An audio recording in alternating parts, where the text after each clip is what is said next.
प्यारे बच्चों, आपका स्वागत है एनएमएस यूपी के आरंभ बैच में। आज का यह वीडियो कोशिका यानी कि जो सेल है इस पर मोस्ट इम्पोर्टेंट वन लाइनर्स का होने वाला है। और हम आज की इस वीडियो के लास्ट में जो एनएमएस के लिए अच्छी टिप्स हैं यानी कि जो परीक्षा के लिए उपयोगी टिप्स हैं इस पर भी बात करने वाले हैं, तो अंत तक बने रहिएगा। हमने पिछले वीडियो में जो कोशिका है इस पर फुल एक्सप्लेनेशन कर चुके हैं। आज के इस वीडियो में हम कोशिका के जो वन लाइनर्स हैं इन पर बात करने वाले हैं। तो चलिए शुरू करते हैं।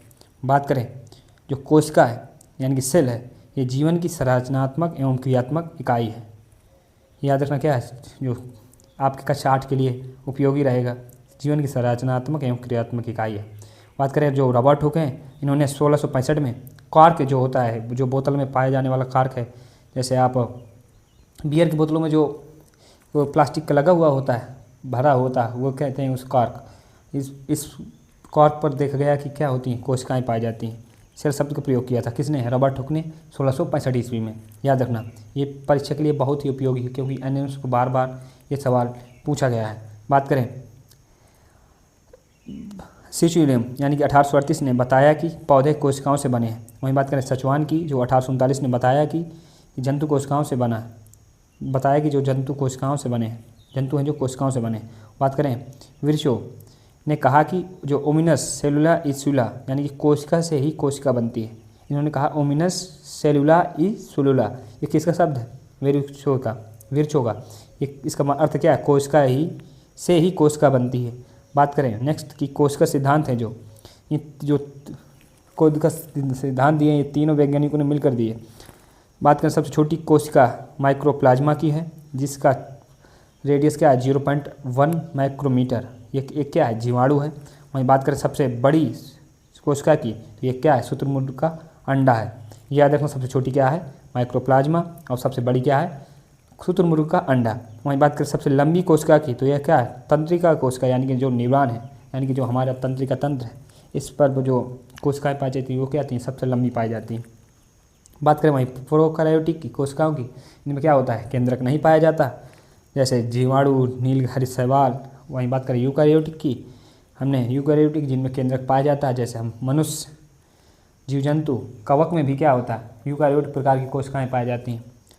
बात करें कोशिका किस प्रकार बनी होती हैं, यानी कि जो कोशिका भित्ति यानी कि कोशिका झिल्ली होती है ये अर्धपारगम पदार्थों का आवागमन नियंत्रित करती है। यानी कि जो आप कह सकते हैं क्या, इसमें एक द्रव भरा होता है जिससे क्या हो, जिसमें सेल में पाए जाने वाले जो अंग हैं उस पर यहाँ वहाँ हिले डुले नहीं, इस पर कार्य करते हैं।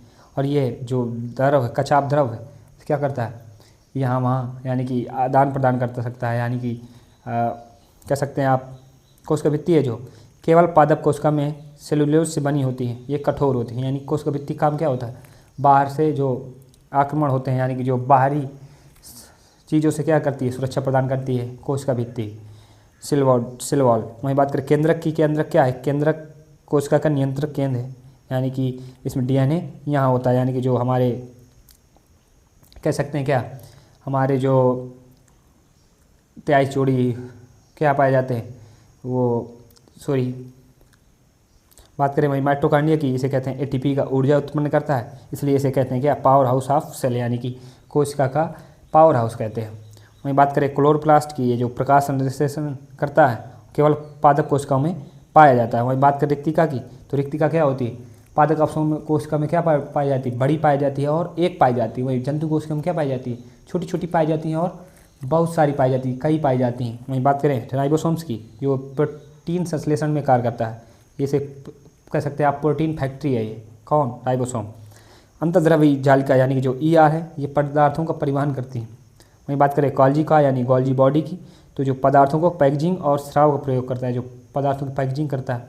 वहीं जो अंतर्द्रव्यी जालिका लाएंगी पदार्थों को, वो उनको क्या करता है? पैकेज करता है। वहीं बात करें लाइसोसोम की, जो लाइसोसोम है जो पुरानी कोशिकाएं हैं, जो नष्ट कोशिकाएं, उनको क्या करता है? नष्ट करता है।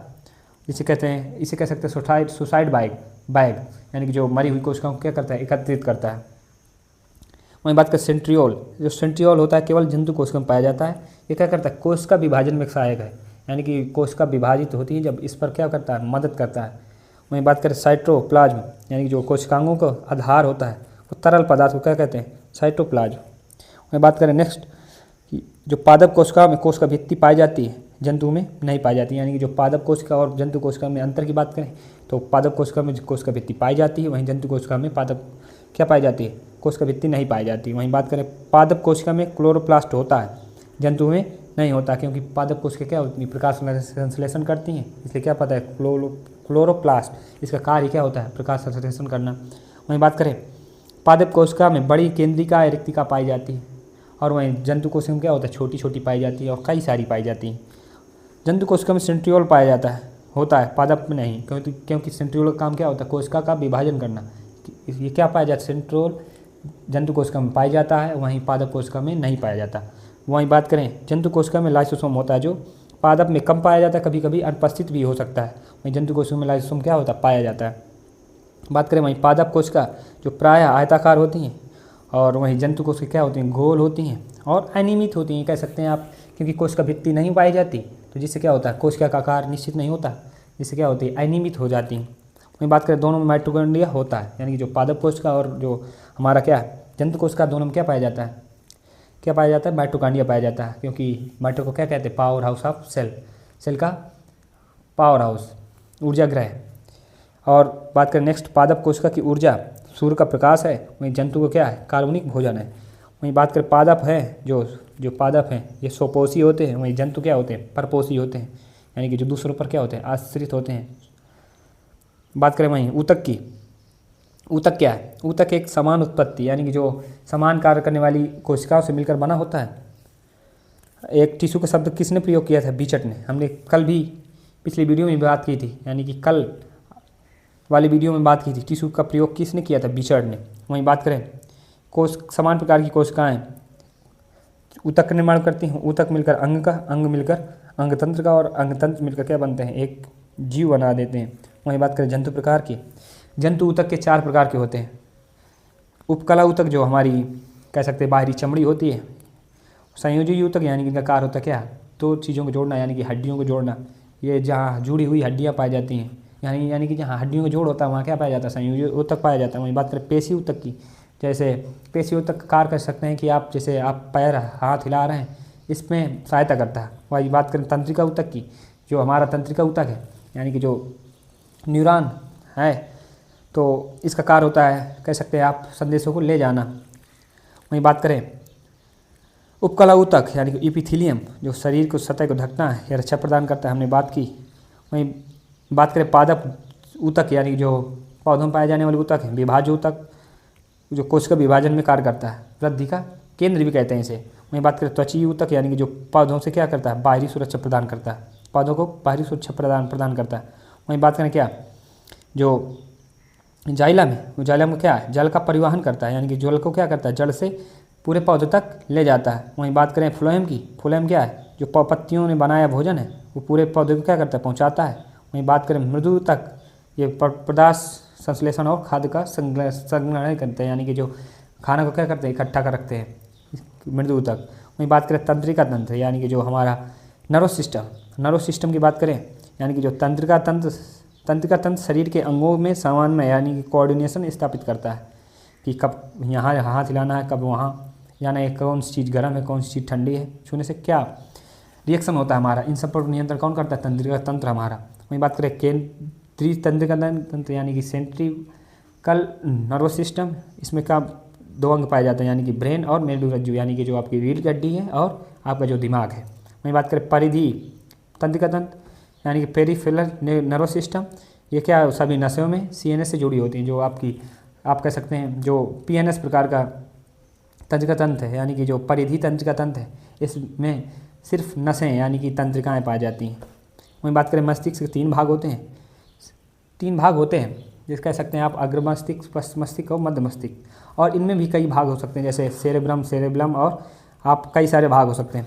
सेरेब्रम का काम क्या होता है, यानी कि प्रमस्तिष्क काम होता है क्या, सोचना, यानी कि थॉट्स जो आते हैं हमारे वो प्रमस्तिष्क में आते हैं। वहीं बात करें सेरेब्रम, यानी कि संतुलन, यानी कि आप कह सकते हैं एक अच्छा उदाहरण, जब आप किसी व्यक्ति को शराब पीते हुए देखते हैं, यानी कि जो कहते हैं नशा चढ़ जाता है, तो क्या होता है, उसका जो अनुमस्तिष्क यानी कि जो सेरेबेलम है क्या होता है, शिथिल पड़ जाता है, यानी कि वो काम करना बंद कर देता है। इसलिए क्या होते हैं, जो शराबी पिए होते हैं वो क्या होते हैं, लड़खड़ाते रहते हैं, कहीं नाली में गिरते हैं, कहीं उठते हैं, कहीं झूमते हैं। ये किस लिए होता है, सेरेबेलम जो अनुमस्तिष्क वो क्या होता है, शिथिल हो जाता है, इसलिए क्या होते हैं, शराबी झूमते रहते हैं।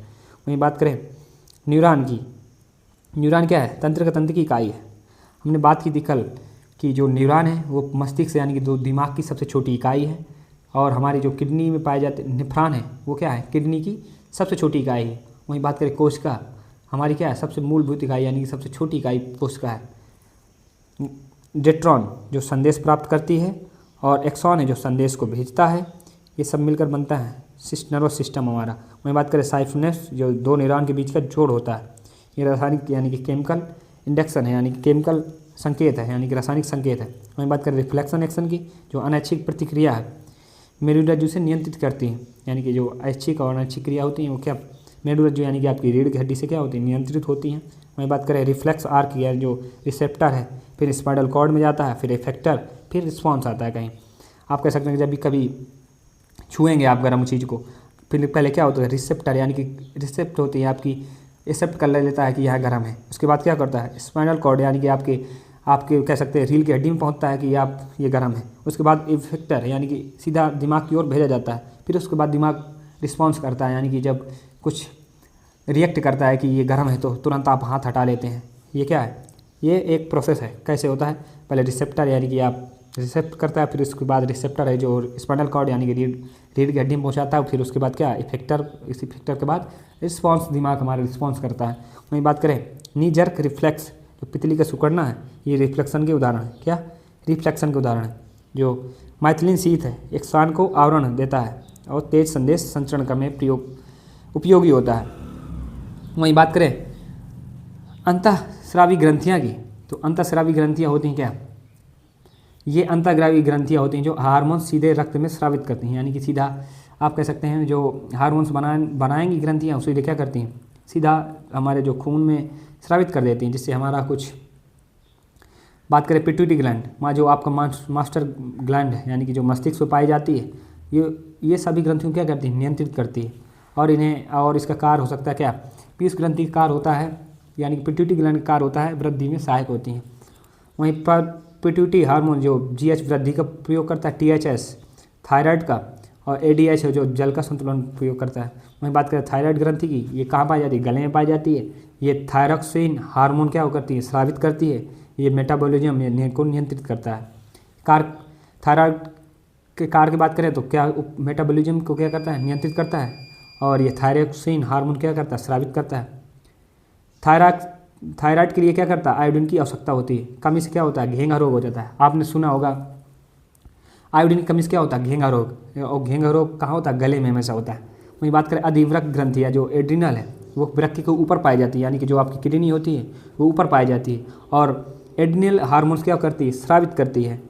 और बात करें एड्रिनल जो है वो क्या है, फ्लाइट हार्मोन, यानी कि जो आपात स्थिति में स्रावित होता है। वहीं बात करें अग्नाशय, जो पैनक्रियाज है आपका, वो इंसुलिन और ग्लूकागॉन हार्मोन्स क्या करता है, स्रावित करता है। आपने सुना होगा इंसुलिन का स्रावण कहाँ होता है, अग्नाशय में। याद रखना क्या, इंसुलिन के श्रावण की बात करें तो अग्नाशय, और एड्रिनल की बात करें तो अधिवृक्क ग्रंथि, और आप वृद्धि हार्मोन्स की बात करें तो कहाँ, पीयूष ग्रंथि यानी कि पिट्यूटरी ग्लैंड। और जो इंसुलिन है उस रक्त यानी कि ब्लड ग्लूकोज को क्या करता है, घटाता है। और अगर इंसुलिन की कमी से क्या होता है, डायबिटीज होती है। वहीं बात करें ग्लूकागॉन यानी कि जो रक्त शर्करा को क्या करता है, बढ़ाता है, यानी कि जो ब्लड ग्लूकोज है उसको क्या करता है, बढ़ाता है। वहीं बात करें जनद यानी जो टेस्टिस है, आपकी जो टेस्टिस है वो क्या करते हैं, टेस्टोस्टेरोन को हार्मोन का स्रावित करते हैं। वहीं अंडाशय यानी कि जो आवरी है, जो एस्ट्रोजन का क्या करती हैं, श्रवण करते हैं। आप बात कर सकते हैं टेस्टिस जो पाई जाती हैं यानी कि मेल में पाई जाती हैं, यानी कि पुरुष में पाई जाती हैं। वहीं बात करें अंडाशय, जो ओवरी ग्रंथियाँ होती हैं वो कहाँ, महिलाओं में पाई जाती हैं। वहीं बात करें पैराथायराइड, जो पैराथायराइड है वो पैराथार्मोन्स यानी कि जो हार्मोन्स निकलने वाला, पैराथायराइड से निकलने वाला हार्मोन्स है वो पैराथार्मोन्स है, पीटीएच इसे कह सकते हैं। और इसके कार्य हो सकते हैं कैल्शियम और फास्फोरस का नियंत्रण करना। वहीं बात करें पौधों में समन्वय, जो हमने जंतु को समन्वय तो समझ लिया कि आप किसी चीज़ को रिसेप्ट करेंगे और उसके बाद रीढ़ रज्जु में यानी कि जो आपकी स्पाइनल कॉर्ड है यानी कि जो रीढ़ की हड्डी उस पर पहुँचेगा, उसके बाद आपको दिमाग में पहुँचाएगा, उसके बाद दिमाग क्या करेगा, रिएक्ट करेगा। वहीं बात करें पौधों में समन्वय यानी कि जो पौधे होते हैं वो कैसे रिएक्ट करते हैं, यानी कि जो पादप हार्मोन्स हैं, जैसे हमने अभी बात की पीयूष ग्रंथि के कार्य हैं, ये कौन सा हार्मोन से रिलीज करती है, इन सब पर बात की। ये क्या है, मोस्ट इंपॉर्टेंट रहने वाले हैं। ये ज़रूर परीक्षा में एक तो बन ही जाता है, एक क्वेश्चन तो आता ही आता है। आपको जब कई मॉक टेस्ट लगाएंगे तो आपको दिखेंगे ये सब क्वेश्चंस या ये सब इन सब के बारे में। तो बात करें वहीं पौधों में समन्वय, पादप हार्मोन्स पौधों की वृद्धि और विकास को नियंत्रित करते हैं। और पौधों में क्या पाया जाता है, ऑक्सीन में तने के शीर्ष में बनता है।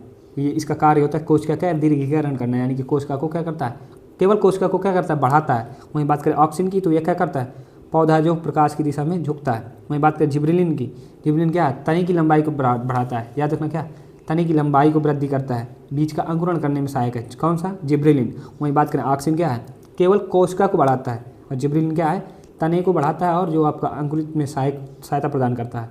वहीं जिब्रेलिन जो है बिना परागकण के फल बनाता है। और बात करें साइटोकाइनिन जो हार्मोन है, कोशिका विभाजन में को बढ़ावा देता है और पत्तियों को पीला होने से रोकता है। और एथिलीन के कार्य की बात करें तो ये क्या है, एक गैसीय हार्मोन है जो फलों को पकना तेज़ी से करता है। जैसे फल पक रहे हों किसी पौधे में तो वो तेज़ी से पकाता है। वहीं बात करें एथिलीन क्या है, एथिलीन पत्ती और फूल को झड़ने से बचाता है, भूमिका निभाता है। वहीं बात करें एब्सिटिक एसिड यानी जो AB है, जो स्ट्रेस हार्मोन है, वो वृद्धि को क्या करता है, रोक देता है। जो AB है यानी कि जो सूखे में रंध्र है, स्टोमा है, वो बंद करता है, जिससे बीज क्या होता है, सुप्त अवस्था यानी कि जो डोरमेंसी में होता है। वहीं बात करें प्रकाश की ओर क्या होता है, झुका देता है, जियोमेट्रिक यानी गुरुत्व की ओर, हाइड्रोजन जल की ओर। इन सब पर हमने लास्ट वीडियो में बात कर चुके हैं। बात करें नेक्स्ट हमने नास्टिक मूवमेंट जो दिशा विहीन है वो छूने पर बंद हो जाती हैं, किस कारण होती है, साइकोनेटिक जो पाई जाती हैं तो क्या होता है, जिसे छूने पर क्या होता है, छूनी बंद हो जाती है। और हमने वीडियो के शुरू में बात ही की थी कि लास्ट में हम मोस्ट इम्पोर्टेंट वीडियो का लास्ट पार्ट मोस्ट इम्पोर्टेंट रहने वाला है। तो हम बात करें जो हमने इन सब आज के और कल के जो वीडियो में हमने जो की पॉइंट्स हैं उनको आज के वीडियो के लास्ट पार्ट में रखा है। तो शुरू करते हैं। बात करें माइटोकॉन्ड्रिया है जो, इसे क्या कहते हैं, सेल। इन्हें याद करना मोस्ट इम्पोर्टेंट रहने वाले हैं।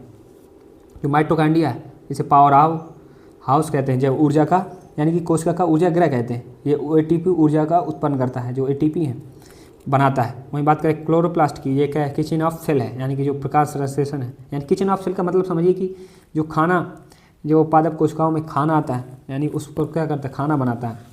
राइबोसोम है, जो राइबोसोम कह सकते हैं प्रोटीन फैक्ट्री, ये प्रोटीन का संश्लेषण करता है। वहीं बात करें लाइसोसोम की, इसे कहते हैं सुसाइड बैग, जो मर गई हुई कोशिका होती हैं उनको क्या करता है, इकट्ठा करता है, यानी जो पुरानी कोशिकाएँ होती हैं उनको क्या करता है, विनाश कर देता है।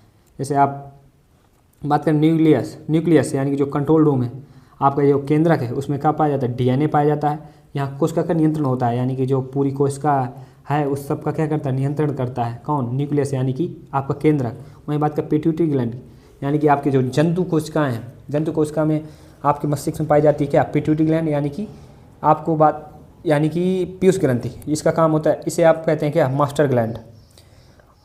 ये इसका कार्य होता है, प्रमुख कार्य होता है, सभी ग्रंथियों को नियंत्रित करती है। ये जीवों में क्या पाई, मनुष्यों में पाई जाती है। और इसका कार्य होता है क्या, सभी जो हमारे शरीर में सभी जो ग्रंथियाँ हैं इन पर क्या करती है, नियंत्रित करती है और हमारी वृद्धि को भी बढ़ाने में सहायता प्रदान करती है। वहीं बात करें थायराइड की, जो हमारे गले में पाई जाती है, ये क्या होती है, थायरॉक्सिन हार्मोन रिलीज करती है। इससे क्या होता है, मेटाबॉलिज्म को क्या करता है, नियंत्रित करता है। अगर आयोडीन की कमी हो जाए तो क्या होता है, घेंघा रोग हो जाता है। वहीं बात करें एड्रिनल, जो एड्रिनल है अधिवृक्क यानी कि आपके किडनी के ऊपर पाया जाता है, जो एड्रिनल हार्मोन्स स्रावित करता है। इसे कह सकते हैं फ्लाइट हार्मोन। आप कह सकते हैं आपातकालीन समय में क्या करती हैं, ये हार्मोन्स रिलीज करती हैं। वहीं बात करें पैनक्रियाज, जो आपका अग्न्याशय है, इंसुलिन यानी कि जो आपका ब्लड शुगर है उसको कंट्रोल करता है। जो ग्लूकन है वो क्या करता है, वही बात करें इंसुलिन है जो ब्लड शुगर को क्या करता है, कम करता है। और ग्लाइकोजन है जो ग्लाइकोजन क्या करता है, ब्लड शुगर को क्या करता है, बढ़ाता है, यानी कि जो रक्त शर्करा है उसको क्या करता है, बढ़ा देता है। कौन, ग्लूकागोन। और बात करें इंसुलिन की, क्या करता है, वो रक्त शर्करा को क्या कर देता है, घटा देता है। वहीं बात करें ऑक्सिन जो पौधे में पाया जाता है, वो ये क्या करता है, सेल एलोमिनेशन, यानी कि जो सेल है यानी कि जो कोशिका का क्या करता है, दीर्घीकरण कर देता है। वहीं बात करें नेक्स्ट जिब्रेलिन, ये क्या करता है, आपके जिब्रेलिन की बात करें तो ये क्या करता है, तना को क्या करता है, बढ़ाता है और अंकुरण को सहायता प्रदान करता है। वहीं बात करें एथिलीन, जो आपका एथिलीन का कार्य हो सकते हैं, पौधे में पाए जाने वाले एक हार्मोन है। इसका कार्य होता है क्या, पौधे में जो फल लगे होते हैं उन्हें तेज़ी से पकाता है। वहीं बात करें जो AB है, ये स्ट्रेस हार्मोन्स है, इससे क्या होता है, पौधों की वृद्धि रुक जाती है।